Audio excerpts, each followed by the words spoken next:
Hi, my name is Jess. Welcome to my wedding series.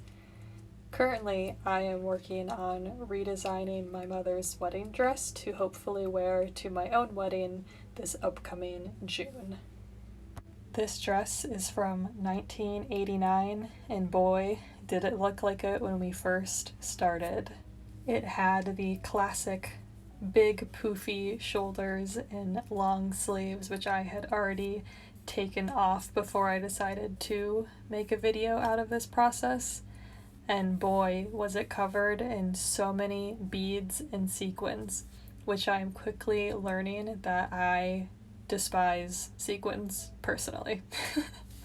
And so I have been spending hours, and I mean hours, removing these beads and sequins by hand.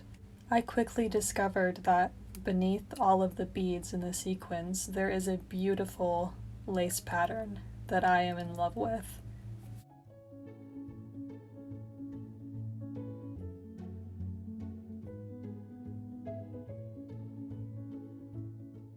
As I mentioned in my last video, if I end up not liking the way this dress turns out, my plan B, which was my plan A for a while, was to buy a very plain dress that I liked the fit of, the silhouette, and then I would sew some pieces of lace from this dress and some pieces of my grandmother's dress that I have onto that dress. So overall, it's good to know that this isn't going to be a waste of time, because regardless of whether I wear this dress as a whole or if I just use pieces of it, this lace will be used in some way, shape, or form.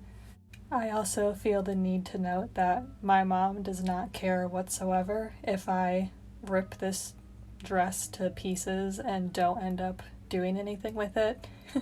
Her and my dad are divorced, and it wasn't pretty, so fortunately she doesn't care what I do with this dress. And does it seem slightly cursed to be wearing a dress that led to a bitter divorce? Maybe, but I still think it would be sweet to wear my mother's dress, so we're gonna try. Now that we are done removing all of the beads and the sequins from the top, it's time to move on to my next problem area, which is the waistline. I am not a fan of the drop waist style, particularly in the front. I don't find it flattering on me. I would much prefer a straight A-line fit, so we are going to work on fixing that next.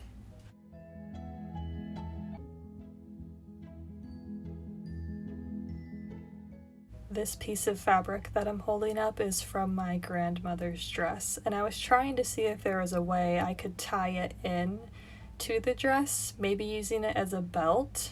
That could help define my waist like I want more. I also was playing around with potentially using the sleeves I had cut off earlier and reconfiguring them to make them more of that romantic swoop sleeve style. I don't know, I was having fun messing around here, but we are going to focus on fixing the shape of the waist first.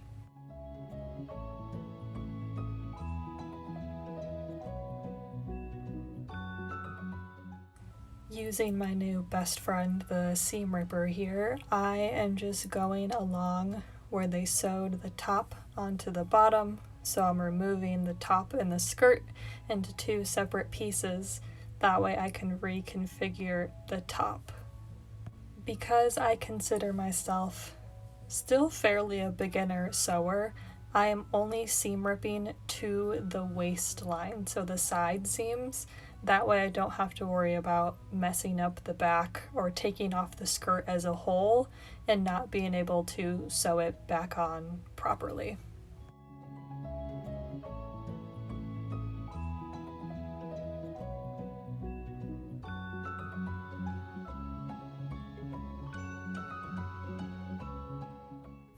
Now that I had the top successfully removed from the skirt and still holding on in the back, it was time to put the dress back on and pin everything in place where I liked it.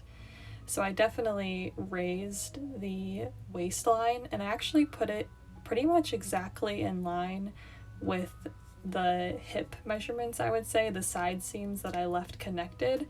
I just brought that up, so it was pretty much a straight line across, and I was so much happier with how this was looking. Now that I have my new waistline, it was time to remove that fabric. And although I wanted to get rid of the solid material, I wanted to keep the lace on top because I wanted that to transition the top to the bottom so that waistline, that seam, wasn't so harsh. So here I am again with my trusty seam ripper, and I am trying to remove the lace from that material because it is sewed on very well, might I add, to this material. So I'm doing the best I can to remove the lace without putting any holes into it. At this particular point, I'm trying to save the lace more than I am trying to save the material underneath it, because the material underneath is gonna get cut off. So it really didn't matter too much if I beat it up a little bit trying to save this lace. I am now going to sew the hem of my new top, and this is just temporary. I don't know if I'm gonna like any of this, so I am putting in large stitches with some not right color thread because this is going to be removed, because if I do like this, I plan on properly sewing this whole dress together on my sewing machine. So these are just temporary to help me see if I would like where I have this set, and it's super easy to fix and remove if needed.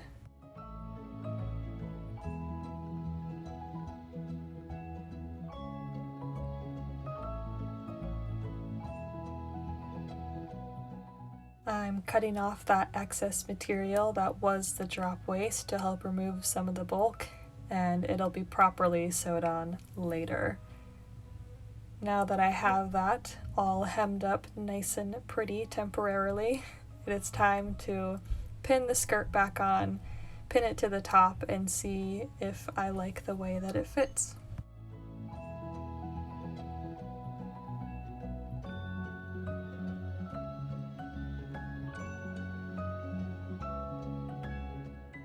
By fixing the waistline in the front, I realized I actually liked the drop waist in the back. I think it was flattering.